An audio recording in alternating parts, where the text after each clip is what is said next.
Vamos passar para o artigo 659. 659 do Código Civil, que passa a tratar então do arrolamento. Então, naquelas situações onde nós não temos herdeiros incapazes, nós não temos testamento e todos os herdeiros concordam quanto aos termos da partilha, se dispensa o rito do inventário, se dispensa a abertura de inventário e basta então um arrolamento. Vejam, tanto no inventário quanto na partilha, tanto no inventário quanto no arrolamento, o que se quer é a partilha dos bens. Né? O objetivo é o mesmo, partilha. Né? O meio processual que é diverso. Vai se exigir inventário quando nós tivermos herdeiros incapazes, tivermos testamento, ou nós tivemos qualquer espécie de litígio entre os herdeiros, entre os interessados. Esse litígio pode envolver, por exemplo, um credor, um credor do herdeiro, né? Aquele que propôs a abertura do inventário, por exemplo. Não tendo nada disso, né?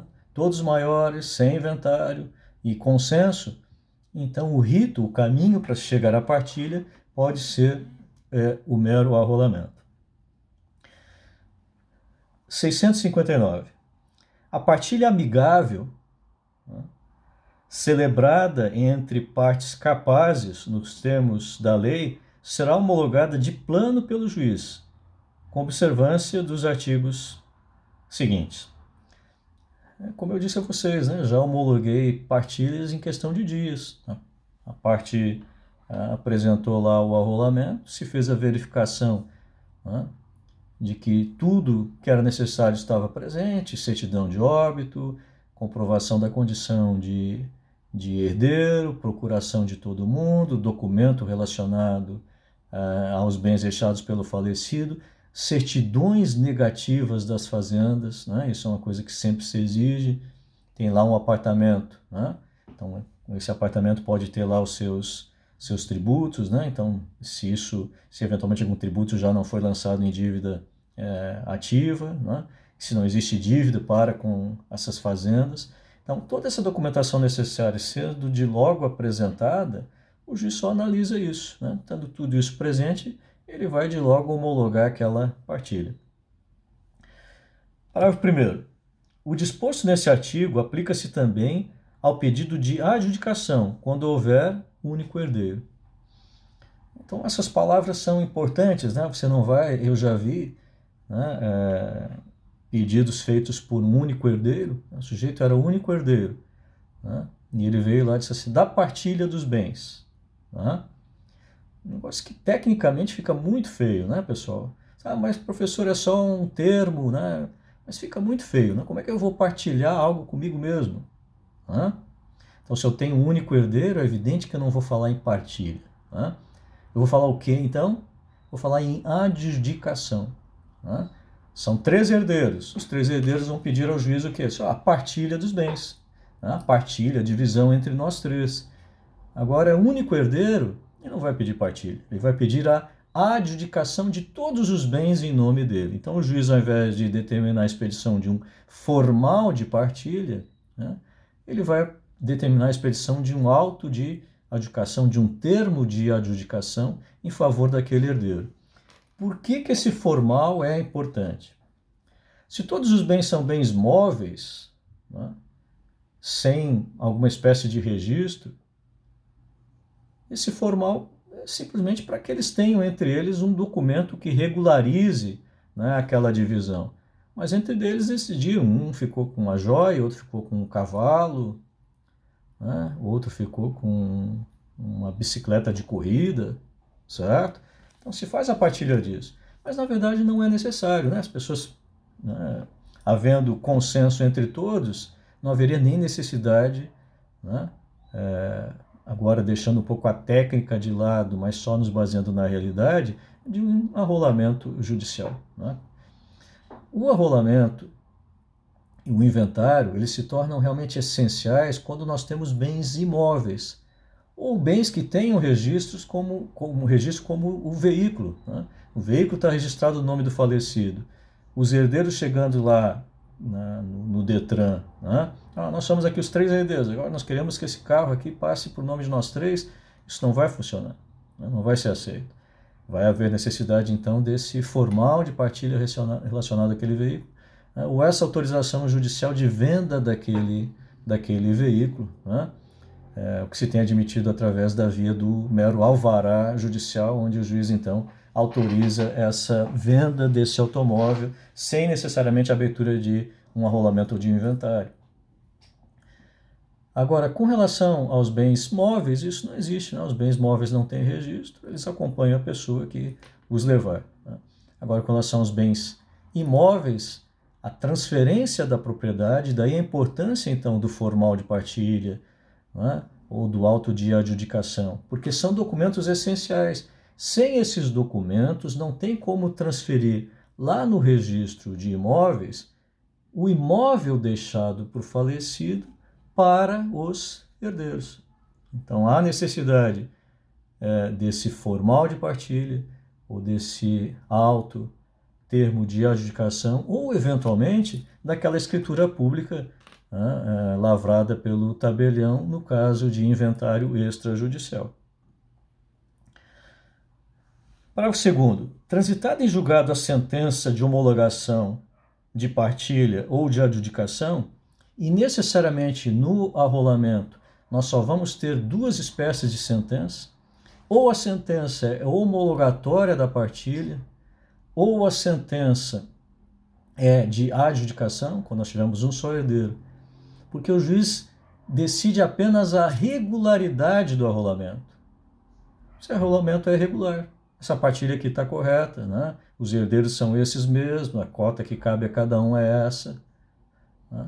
É diferente lá no inventário. Lá no inventário o juiz pode discutir várias questões relacionadas à sucessão, né? Várias questões relacionadas à sucessão em havendo litígio entre os herdeiros, né? Vamos imaginar que os herdeiros discordam, né, daquela forma de partilha, porque um diz, não, mas essa casa vale mais do que aquele apartamento, né? E isso, dependendo da forma como a partilha é proposta, na visão dele ele vai ficar com menos, né? Então lá o juiz pode determinar eventualmente a realização de uma avaliação, né, para que essa divisão seja feita de forma que cada um realmente fique com o percentual, com o quinhão que enquanto herdeiro lhe é cabido. Aqui o juiz não vai discutir isso, né? Porque no arrolamento nós não temos litígio, nós não temos a litigiosidade. Então, no arrolamento, necessariamente, ou o juiz vai homologar uma partilha, porque ele é consensual, né? Ou o juiz meramente vai adjudicar em favor do único herdeiro os bens deixados pelo falecido.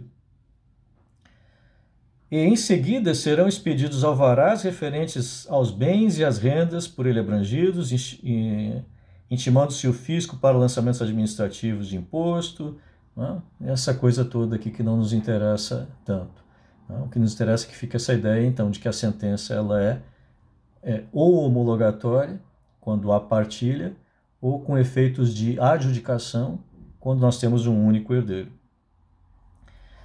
660.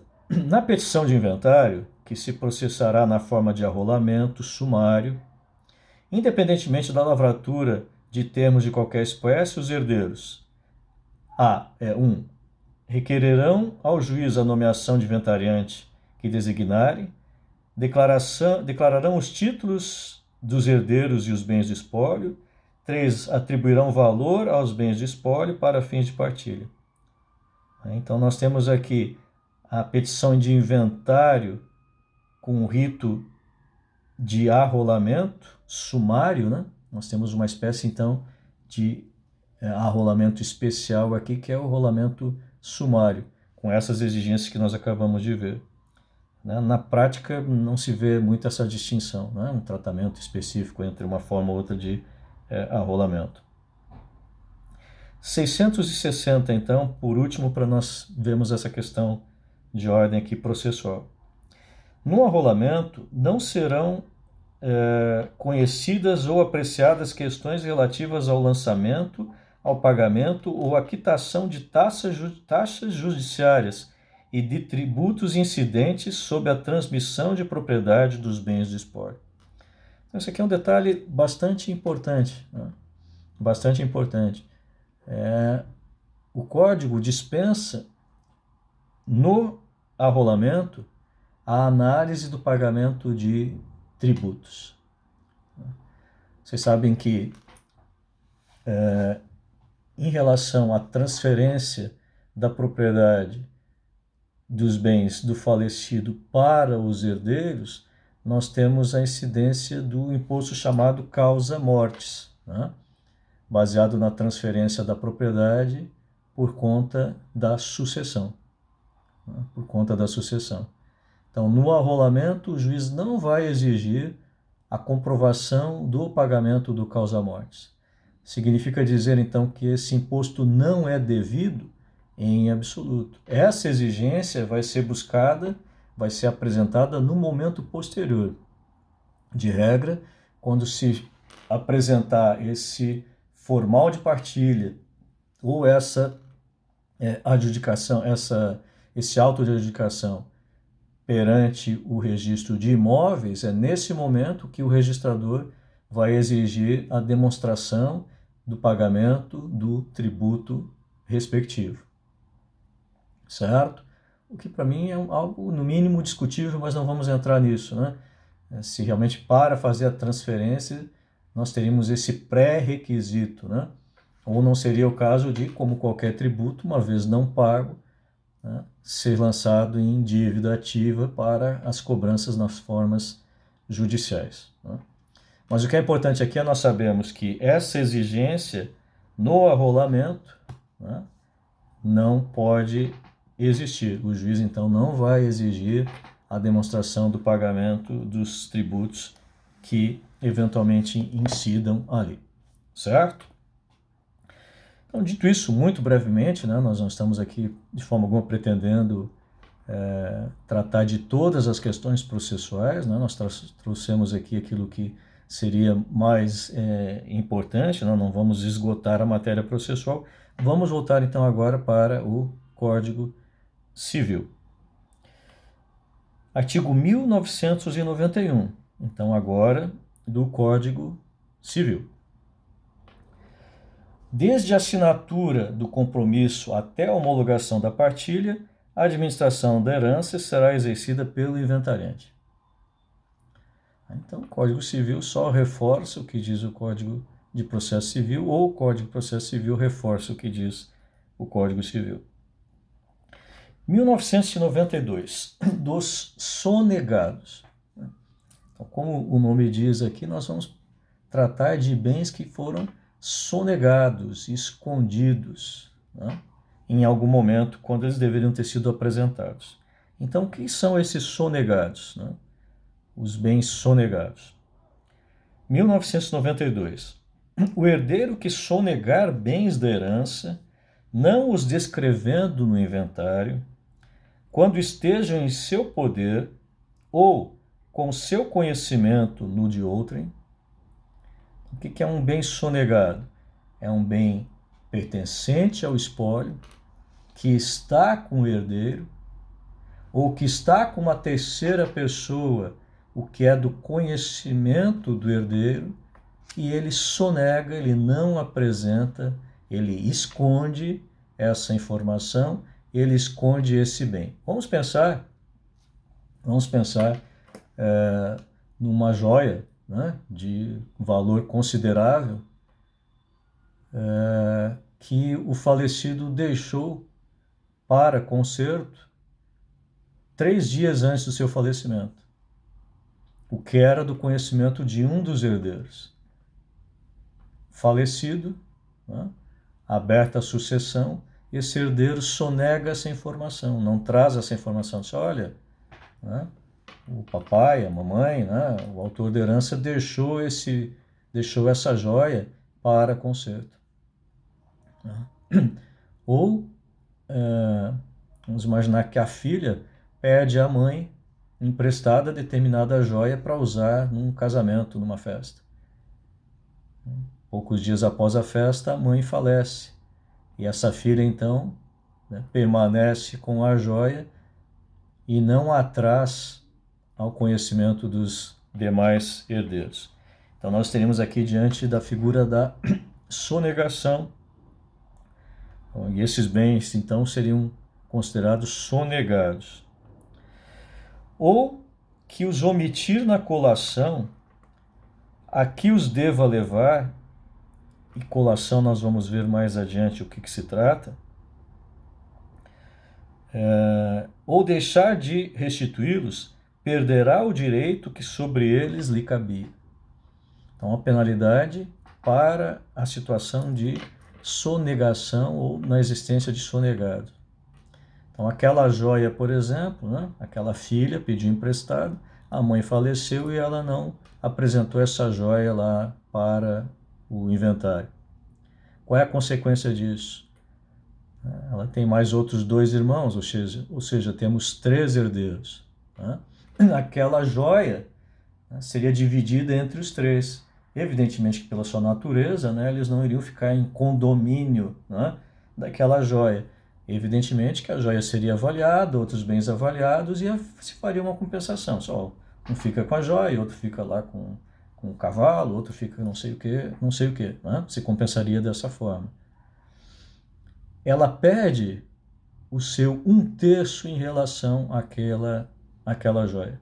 Então essa é a sanção para o sonegado. Quando um dos herdeiros, então, sonega esse bem, ele perde o direito que ele teria sobre esse bem, certo? Sobre este bem. Nesse caso aqui, o percentual, a cota que lhe caberia sobre aquele bem. 1994. A pena de sonegados só se pode requerer e impor em ação movida pelos herdeiros ou pelos credores da herança. Opa! Então, nos autos do inventário que o juiz vai decidir quanto à aplicação dessa pena decorrente do sonegado? Não. Isso exige, então, uma ação em apartado, né? Uma ação onde se declara o sonegado e se aplica essa punição, ou seja, a perda do direito do herdeiro sobre aquele bem. Então, gravem isso. O juiz não vai decidir, né, a questão do sonegado nos autos de inventário. As partes vão ser remetidas para as vias ordinárias, onde vai se fazer prova da sonegação. Uma vez reconhecido, o juiz vai aplicar essa penalidade lá naquela sentença e comunica o juiz do inventário para que aplique essa penalidade aqui. Ou seja, qual é a penalidade? A perda do direito correspondente àquele bem que foi sonegado. Parágrafo único. A sentença que se proferir na ação de sonegados, então essa ação tem um nome próprio, né? Qual é o nome? Ação de sonegados. Na sentença que se proferir na ação de sonegados, movida por qualquer dos herdeiros ou credores, aproveita os demais interessados. Né? Então, vamos imaginar que um credor é quem propõe essa ação de sonegados. O juiz julga procedente o pedido. Essa consequência vai atingir todos os demais credores, né? Ou se proposta por um herdeiro, vai atingir todos os demais herdeiros. Ou seja, vamos pensar naquela situação lá da joia, 3 herdeiros. Um apenas dos herdeiros propõe a ação de declaração de sonegado em relação àquela joia. O pedido é julgado procedente. Penalidade, o réu, aquela filha que usou a joia e não devolveu, perde o seu 1/3 sobre essa joia. O que se faz com esse 1/3? Vai para o herdeiro que entrou com a ação apenas? Não. Né? Mesmo que só ele tenha entrado com a ação, aproveita todos os herdeiros. Ou seja, a joia vai ser dividida metade para um e metade para outro. Não ficaria então um com 1/3 e esse que entrou com a ação com 2/3. Isso aconteceria se só ele aproveitasse a consequência da sentença. Não. A consequência da sentença aproveita a todos, mesmo aqueles que não entraram com a ação. 1995. Se não se restituírem os bens sonegados, por já não os ter o sonegador em seu poder, pagará ele a importância dos valores que ocultou, mais perdas e danos. Mais perdas e danos. Então, no caso da joia, ela foi lá e vendeu a joia num brechó, alguma coisa assim. Ela vai ter que restituir aos demais herdeiros o valor das joias. Se não tiver como restituir, então vai se compensar em outros bens o valor daquela joia em favor dos demais herdeiros. Então vai pagar a título de indenização. Isso se chama perdas e danos, né? Vocês já estudaram isso. Sempre que houver uma obrigação, né? Uma obrigação de fazer coisa determinada. Se essa obrigação não puder ser cumprida, o descumprimento dessa obrigação se resolve em perdas e danos, daí vai ter que indenizar. Né? No caso da joia, a indenização vai se tratar do valor da joia em si, né? Onde nós teríamos perdas e danos no sentido mais amplo, né? Envolvendo aí uma espécie de lucros cessantes. Vamos imaginar que o que se sonegou foi uma máquina de costura, foi um trator, né? Foi um objeto com o qual poderia se produzir alguma coisa, se prestar algum serviço. Então, o que não foi produzido, né? O dinheiro não recebido com o que não foi produzido, o serviço que não foi prestado, o dinheiro que não se recebeu com o serviço que não foi prestado, a isso nós podemos chamar de lucros cessantes.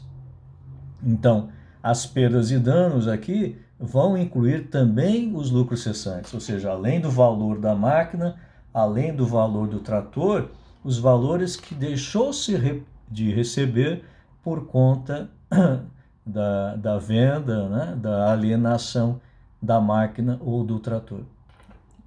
Ou seja, o herdeiro que sonegou vai ter que pagar o valor mais esses lucros cessantes, ou seja, num sentido amplo, então, das palavras perdas e danos.